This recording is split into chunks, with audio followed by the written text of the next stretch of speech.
Hi guys, Xavier here, bringing you a brand new video. In today's video, I am bringing you a deck profile for Sylvia. Uh, this is an Alice Cluster constructed version of this deck. As you could see from my last video, I posted a New Frontiers version of the deck, but there is no Grim Cluster cards in here whatsoever.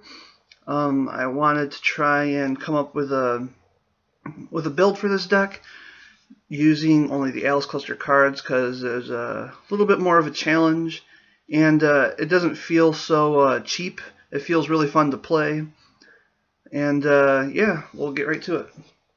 So first off, our ruler obviously is Sylvia. Pretty much makes it so all your red stones are also green stones. That's pretty much her regular ability. Then you pay a red or green and 2 void to summon her J ruler side. Pretty much has flying and swiftness, so it's 1,000. Also, when it comes into play, you can deal 1,000 damage to a resonator, and if that resonator dies one way or another this turn, you get to recover 3 of your stones. So really good.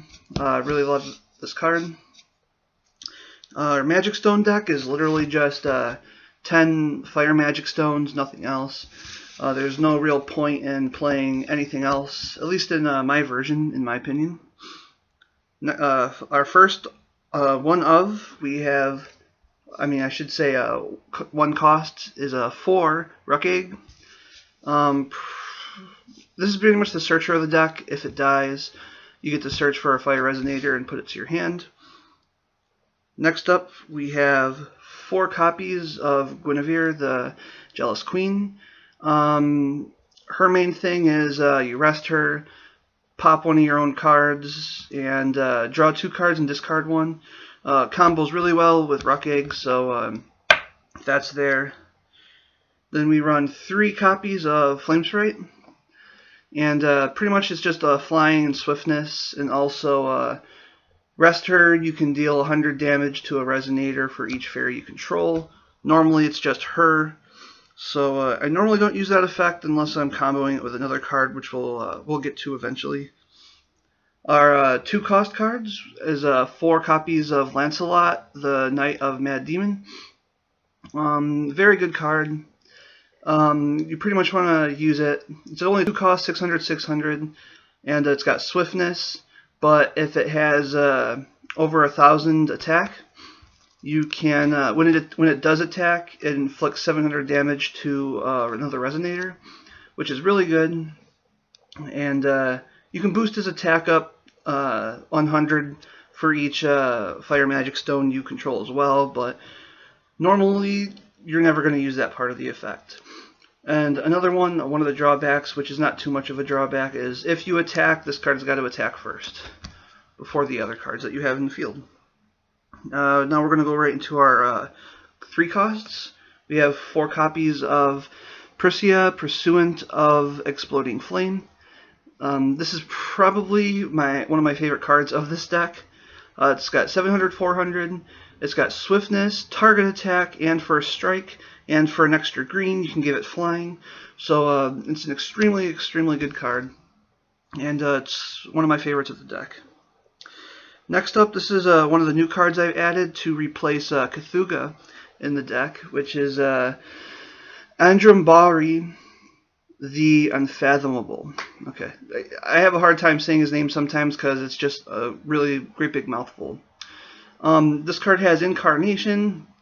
It's any 2 resonators you can pop, and then you can just summon it for free. So you normally don't have to summon it with 2 blue and then 1 void. Almost never happens. Depending on which cards you banish to bring it out, it has different effects. If you banish a light, you gain 400 life. If it's a fire, which is almost always the case for this deck, this card deals 400 damage to 1 target resonator. If it's a blue, draw a card. If it's a green, you can produce 1 of any color will, and then if it's a dark, your opponent loses 400 life. So in all honesty, Cthulhu is the better card, but this is probably the the best replacement you're going to be able to get for Alice Cluster. And 600, 800 is not bad at all. He doesn't have swiftness or anything, so he's a halfway decent defender, but he's mainly in there for setting your combos off. And it's good to combo sometimes with your Priscia, but normally it's Ruck Egg for me. And that's it for the resonators. We only run 4 Regalia, and we have 4 Leviathan, the Demon Sword. Basically just for your ruler, so it has imperishable for when it's out, or you can even use it to produce an extra fire will, which is also helpful. So that's the only one I run in this deck because you don't really need any more for my build, in my opinion.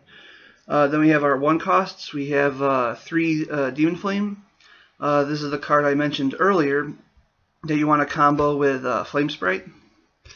See, this card deals either 500 damage to a target resonator, or if that resonator has already taken damage this turn, it dies. So basically you can summon this, use its effect to deal 100 damage to a resonator, and then kill it off with this card. And that comes in really good handy in the game, especially if you have to clear something off the board.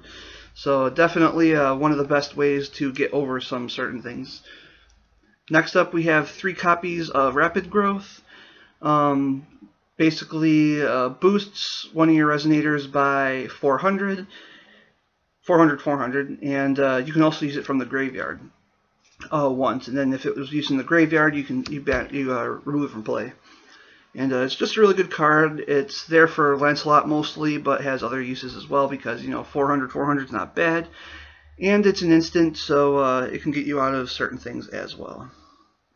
Next up, for our 2 costs, we have our Burn to Cinders.